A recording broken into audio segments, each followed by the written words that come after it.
नमस्कार दोस्तों, मैं पंखुरी सिन्हा आपके लिए पढ़ रही हूँ निर्मल वर्मा के उपन्यास रात का रिपोर्टर का कुछ हिस्सा।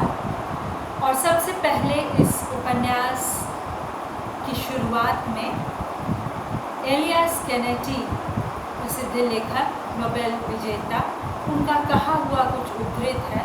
वाह! लेकिन उससे भी पहले दो वाक्य खुद इन लेखक के विषय में।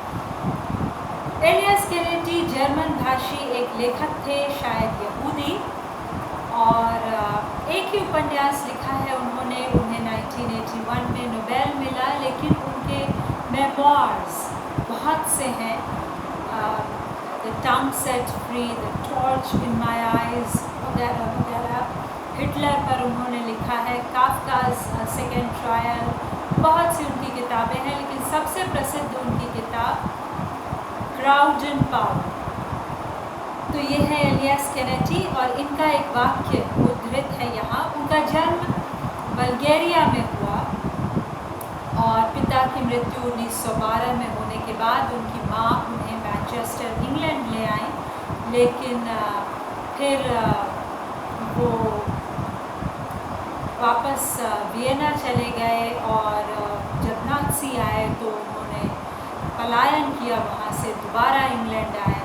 तो इस तरह से बल्गेरियन, वियनीज़, इंग्लिश, तमाम तरह की उनकी रिहाइश रही। और ये एक वाक्य उनका यहाँ उद्धृत है, जो मुझे लगता है कि आज के समय में भी बहुत सार्थक है। One can touch the unhappiness of the whole world in one single person, and as long as we don't give him up, then nothing is given up, and so long as he breathes, the whole world breathes.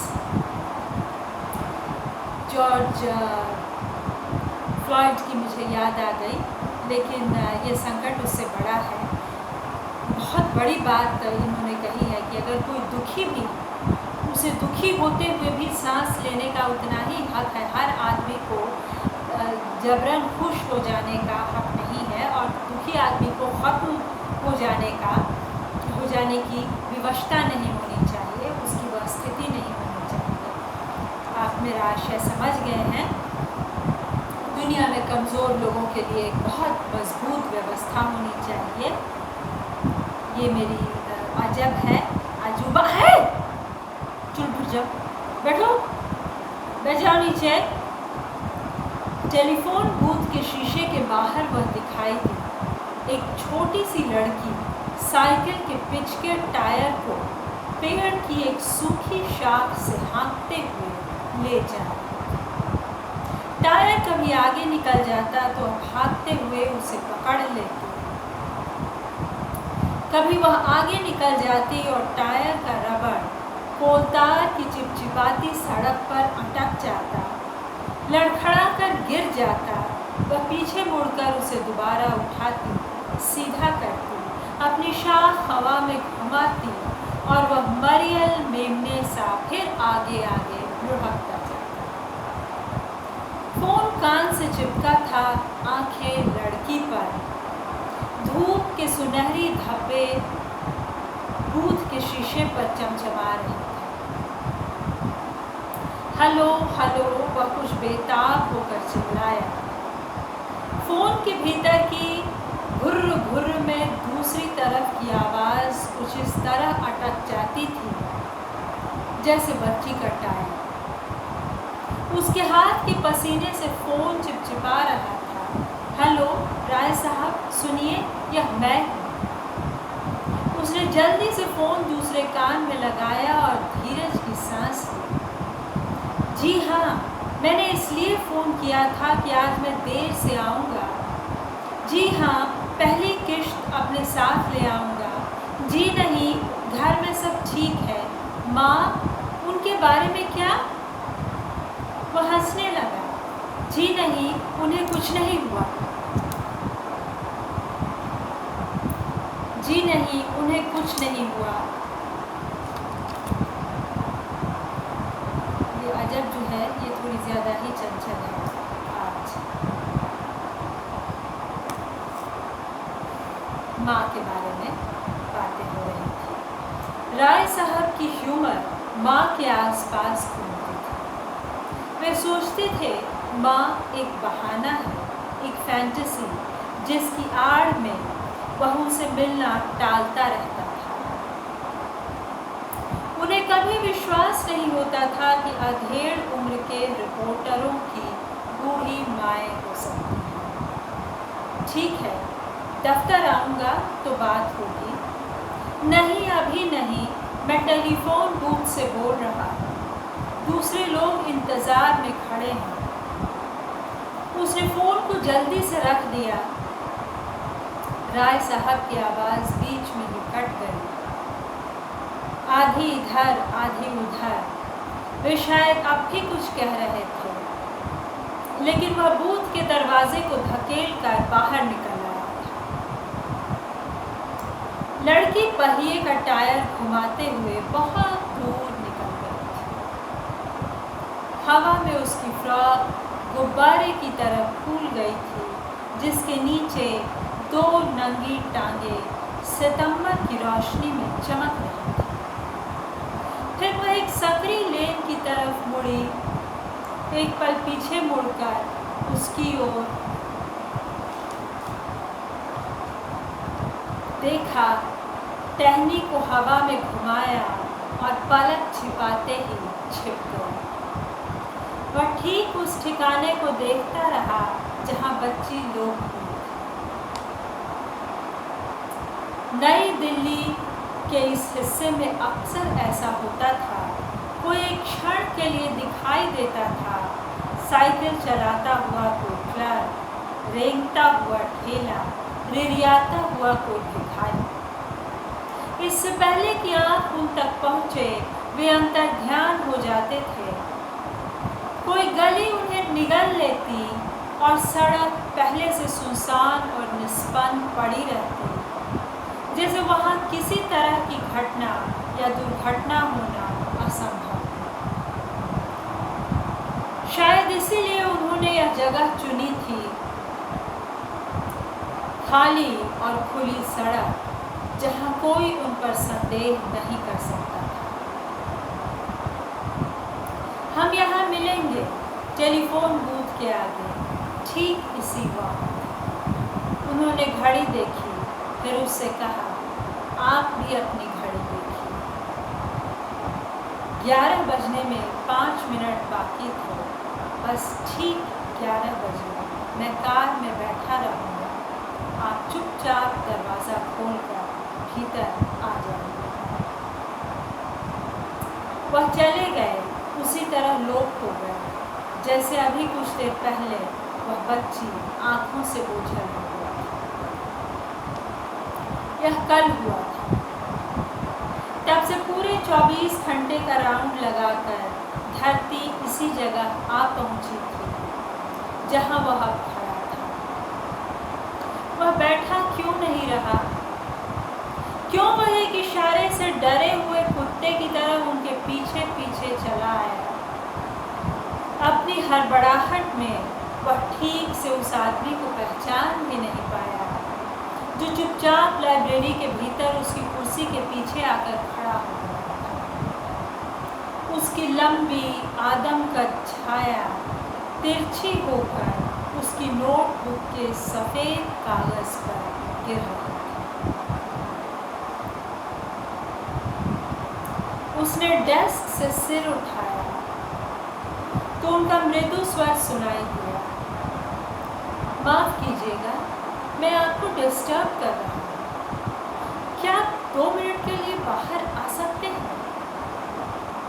पहले क्षण ख्याल आया, यह आदमी उन लोगों में होगा जो अखबार में उसके रिपोर्टाज या रिपोर्टें पढ़कर कभी कभार उससे मिलने आ जाते थे। लेकिन वे अधिकतर बाहर छोटे कस्बों में आए लुटे पिटे पत्रकार होते थे, बेरोजगार किस्म के फ्रीलांसर जो दिन भर अखबार के दफ्तरों के चक्कर लगाते थे और शाम को प्रेस क्लब में मुफ्त की बियर की लालच में अपने किसी मित्र की राह जोड़ते। किंतु जो सज्जन उसके सामने खड़े थे उन्होंने टाई और सूट पहन रखा था। लंबा और भारी जिस्म, संपन्न भरा पूरा चेहरा और एक शालीन हल्के से संकोच में खुली मुस्कुराहट, जिसमें एक अजीब सी औपचारिक दूरी थी। क्या उनकी यह मुस्कुराहट थी जिसने उसे संशय में डाल दिया था? किंतु लाइब्रेरी में कोई प्रश्न पूछना असंभव था। वह जल्दी जल्दी अपने डेस्क पर बिखरे कागज पत्तर समेटने लगा कि अचानक उसे अपने कंधे पर उनका स्पर्श महसूस हुआ। यह सब यहीं रहने दीजिए, मुझे आपसे सिर्फ 1 मिनट के लिए मिलना है, मैं बाहर खड़ा। वे बाहर चले गए। लाइब्रेरी के लॉन पर एक पेड़ की छाया तले खड़े हो गए। पेड़ की तरह तटस्थ और उदासीन, अब उनके चेहरे पर कोई मुस्कुराहट नहीं। आपने शायद मुझे नहीं पहचाना। लाइब्रेरी के बाहर खुली रोशनी में पहली बार उनका चेहरा ध्यान से देखा। कहीं देखा जरूर है। किसी सुदूर स्मृति का दरवाजा थोड़ा सा खुला, जिसके बाहर एक शाम निकल आई, एक घर, एक मन, बुझी हुई घड़ी। अनूप भाई के साथ तो नहीं? जरा धीरे बोलिए, उन्होंने चारों तरफ देखा। फिर बहुत ही धीमी आवाज में बोले, हाँ वही, उन्हीं के घर। यह शुरुआत थी। सरसराते पेड़ के नीचे आतंक का एक चमचमाता चकत्ता उनके बीच चला आया। डर के आने के कितने गोपनीय रास्ते हैं, लेकिन जब वह सचमुच आता है तो सब रास्ते अपने आप बंद हो जाते हैं। सिर्फ वह रह जाता है कैंसर के कीटाणु की तरह, जिसके आगे मरीज की सब छोटी बीमारियां अचानक खत्म हो जाती हैं। अस्पताल में उसकी पत्नी की दहशत जैसे दीवार लांघकर यहाँ चली आई थी। पेड़ के नीचे सितंबर की छाया में, जहाँ वह उसके सामने खड़े थे, वे कुछ आगे झुकाए, बिल्कुल उसके मुंह के पास, जहाँ उनकी सांस उसके चेहरे को छू रही थी। मुझे आपसे कुछ कहना था। उनका स्वर बिल्कुल शांत और ठंडा था। मैं कल यहाँ इसी वक्त आऊँगा, यहाँ लाइब्रेरी में नहीं, वहाँ सड़क पर टेलीफोन बूथ के आगे। उन्होंने चलते चलते कहा, आप किसी से कहिएगा नहीं कि मैं आपसे मिला। उसने सिर उठाया तो देखा वहाँ कोई नहीं था, जैसे उसके कानों में फंसे फुसफुसाते शब्द कहीं और से आए थे। उन्होंने कब लॉन पार किया, कब बजरी की सड़क पर आए, कब गेट से बाहर चले गए, उसे कुछ भी पता नहीं चला। वह टेलीफोन बूथ के बाहर आया तो पीछे एक अजीब घुर्र घुर्र किसी आवाज़ सुनाई दी। हठात पीछे मुड़ा तो देखा कि वह जल्दी में टेलीफोन को चोगे में रखकर स्टूल पर छोड़ आया था, और इस डर से कि कहीं राय साहब की आवाज़ उसे दोबारा न पकड़ ले। खट से उसने चोगे को खोखर में घुसा। किंतु जब वह बूथ के बाहर आया तो उसने पाया कि रिरियाने की घुर्र घुर्र फोन से नहीं, उसके भीतर से आ रहा। अगर दिन खामोश हो, सड़क खाली हो, रात की जमी हुई नींद आंखों के पपोटों पर चुनचुना रही हो, तो ऐसे में भीतर की धमनियों की खड़खड़ाहट कानों में सुनाई देती है। हम दरवाज़ा खोलते हैं और खट से एक पर्ची हमारे हाथ में आ जाती है।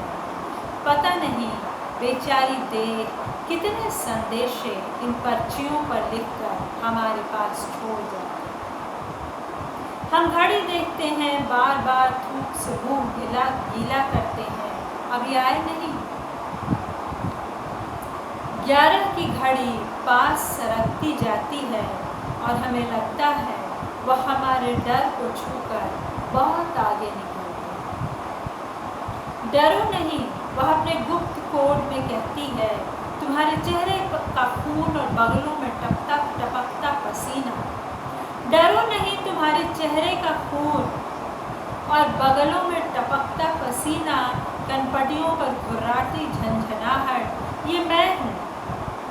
तुम इनसे अलग रहो, बाहर देखते रहो, तुम्हें कुछ नहीं हो सकता। लेकिन तभी उसने देखा कि कोई उसके मुर्दा हाथ को खींच रहा है। वह धक्का खाकर 1-2 कदम आगे खिसकता चला गया। पटरी के नीचे गाड़ी के इंजन की धीमी घुरघुराहट उसके पीछे पीछे चल रही थी। कौन है आप, कौन है? इससे पहले कि वह चिल्लाए, कार की खिड़की खुल गई।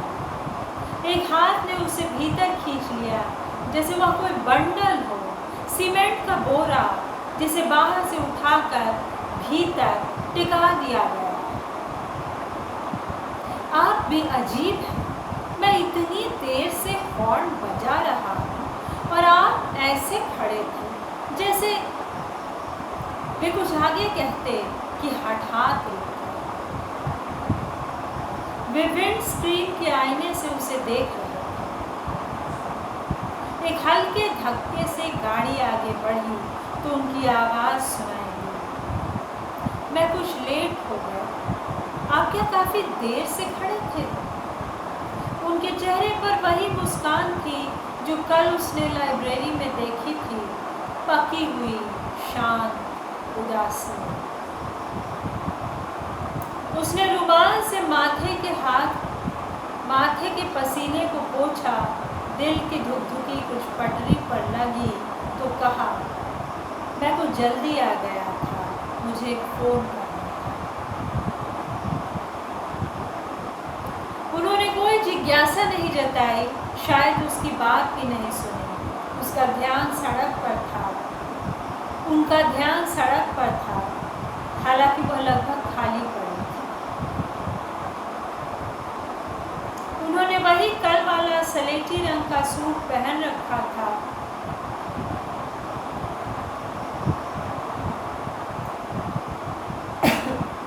और ब्राउन रंग की ऊनी टाई, स्टीयरिंग व्हील पर उनके सधे सांवले हाथ एक सर्जन के हाथ से दिखाई देते थे, जो क्लोरोफॉर्म देने की बजाय सिर्फ अपनी मुस्कुराहट के सहारे बुरी से बुरी चीड़-फाड़ कर लेता है। वह निश्चित था इस आदमी के हाथों में जो एक विश्वास था, उसकी गर्मी में वह निश्चल बैठा था। वह उसे अपनी कार में कहीं क्यों न ले जाए, वह कोई विरोध नहीं करेगा। ऐन मौके पर वह अपनी देह के डर को बाहर फेंक सकता था। वह उनके साथ कहीं भी जा सकता था। वे ज़्यादा दूर नहीं गए। फिरोज शाह रोड और कर्जन रोड के ट्रैफिक टॉप के आगे निकलकर उनकी गाड़ी कैनिंग रोड पर मुड़ गई। वहाँ पीली सफ़ेदी में पुते सरकारी बंगले थे, जिनके फाटकों पर आग में सुलगती हुई बोगनवेलिया की लतरें लहराती थीं।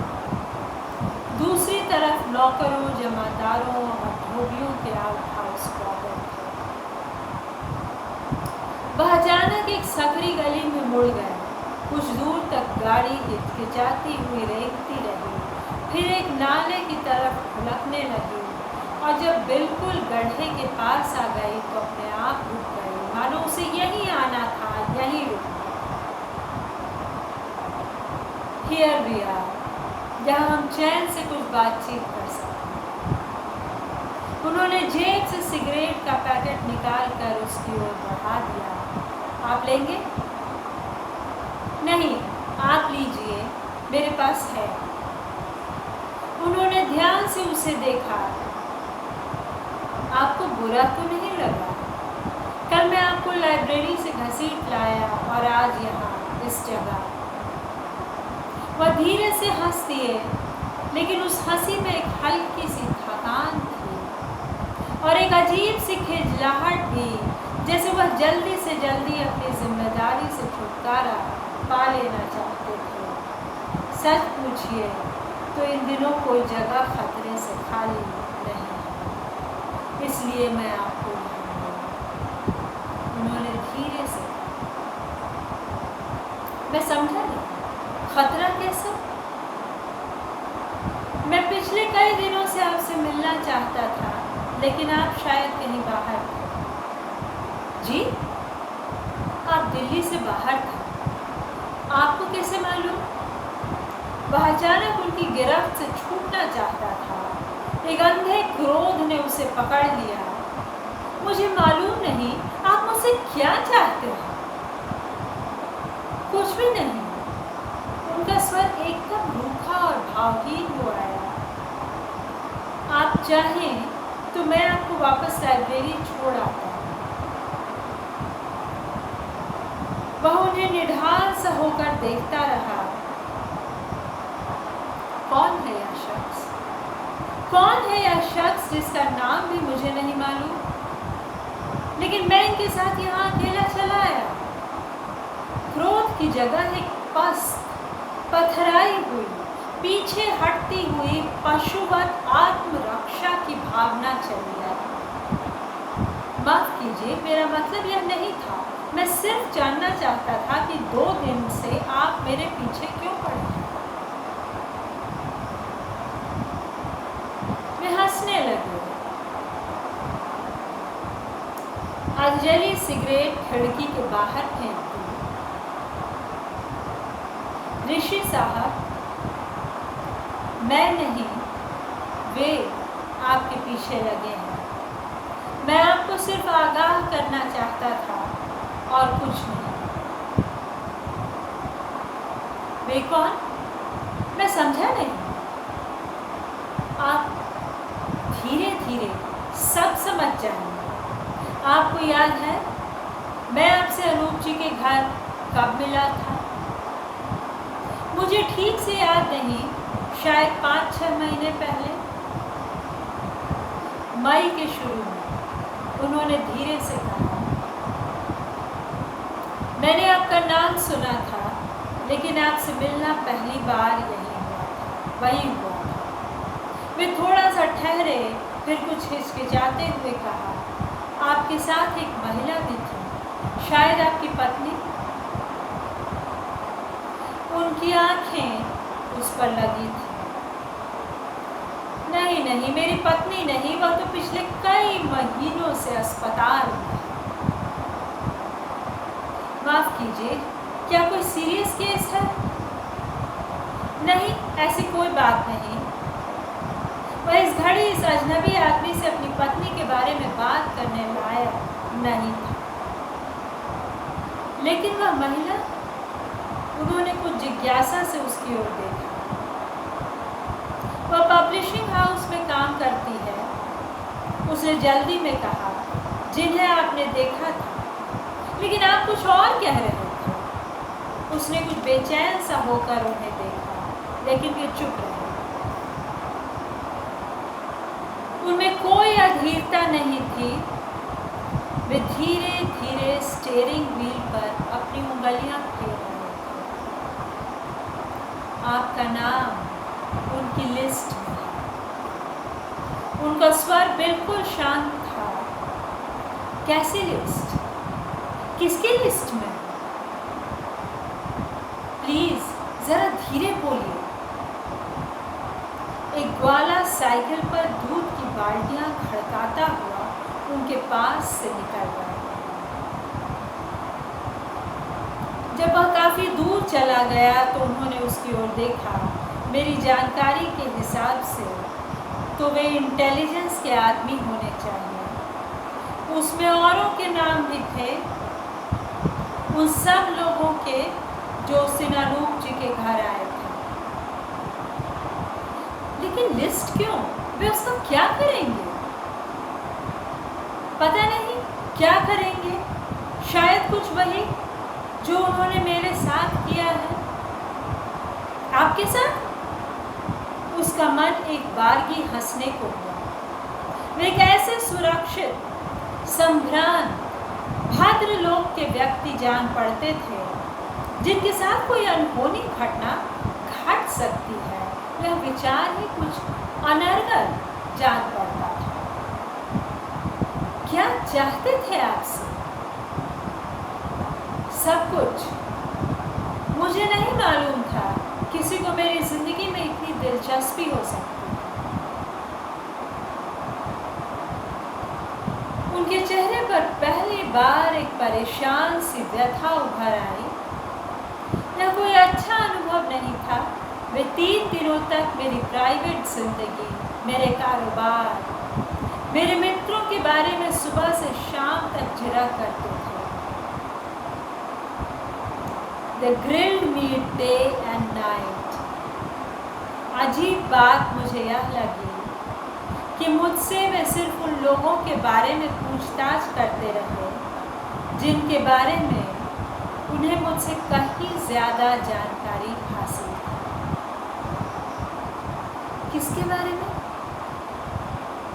जैसे आप। एक भयानक सी मुस्कान उनके चेहरे पर फैल गई। उन्हें विश्वास नहीं होता था कि मैं आपसे सिर्फ एक बार मिला हूँ, अनूप भाई के घर। उन्होंने मुझे आपके कुछ लेख दिखाए। क्या मैंने उन्हें पढ़ा था?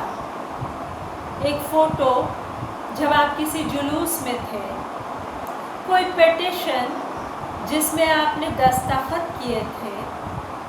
जब मैंने उनसे कहा कि मैं प्रोफेशनल बिजनेसमैन हूँ और मुझे इन बातों में कोई दिलचस्पी नहीं, तो वे इतने हताश ढंग से मुस्कुराने लगे जैसे उन्हें यह आशा न हो कि मैं भी अपने को बचाने के लिए औरों की तरह अपने दोस्तों को भी पहचानने से इनकार करने लगूंगा जैसे आप। मैं? आपने भी मुझे नहीं पहचाना? उनकी आवाज़ कांप रही थी। पहले की सहज और शांत मुस्कुराहट की जगह अब चेहरे पर सिर्फ पसीने की चिपचिपाहट थी, जिसे वे बार बार अपने रुमाल से पोंछ लेते थे। टाई की गांठ,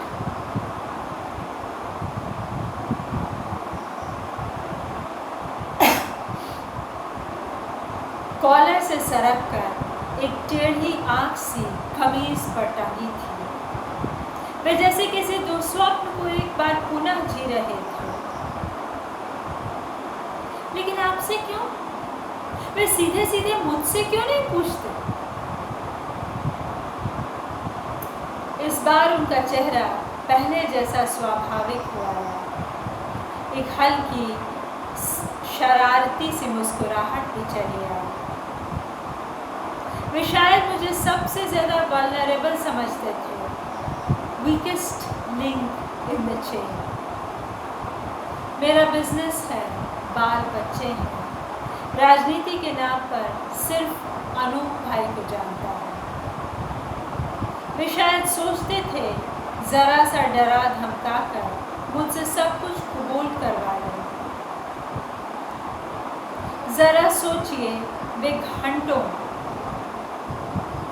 लगातार मुझे इंटरोगेट करते थे, सुबह से शाम तक। अजीब बात यह थी, जो कुछ वे मुझसे पूछते थे उनके उत्तर पहले से ही उनकी फाइल में मौजूद रहते थे। जब उन्होंने मुझे आपका डॉसियर दिखाया तो मुझे लगा आपकी सारी ज़िंदगी उसमें बंद है।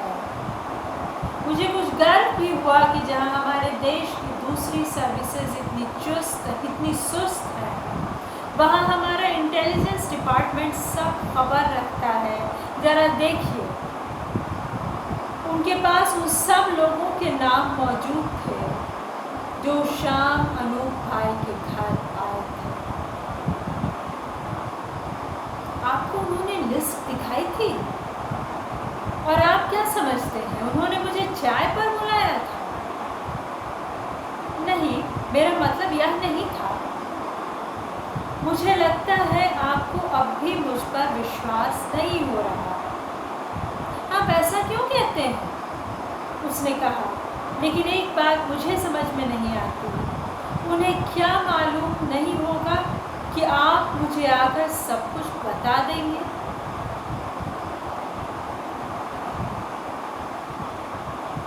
जरूर होगा, लेकिन इसकी उन्हें चिंता नहीं। वे कभी भी आपको और मुझे भीतर डाल सकते हैं। वे सिर्फ यह जानना चाहते हैं कि क्या हम इसके काबिल हैं। Should they at all bother about us? वे चुप हो गए। उनका प्रश्न हवा में टंगा रहा। उत्तर जिनके पास था वे कभी भी उसे तोड़ सकते थे, उस बिल्ली की तरह जो एक बार चूहे को फंसाकर कुछ देर तक उसे खुले में खेलने देती। उन्होंने घड़ी देखी और सहसा व्यस्त से हो गए। बस मुझे आपसे यही कहना था, आप कहीं बाहर तो नहीं जा रहे?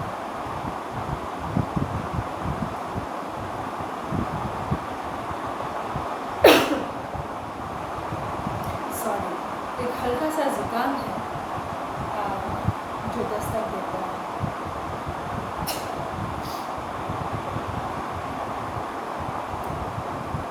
जी नहीं, मैं दिल्ली में ही रहूँगा।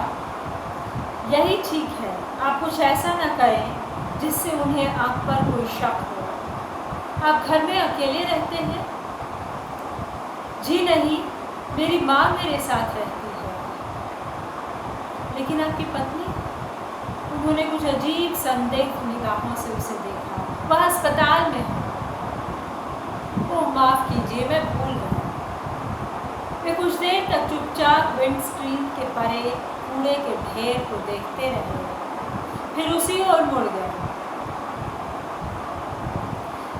देखिए, आप उनसे, अपनी माँ से कह दीजिए कि जब आप घर में न हो तो किसी को भीतर न आने दें, और कोई फ़ोन आए तो यह भी कहने की ज़रूरत नहीं कि आप कहाँ हैं। एक बात और,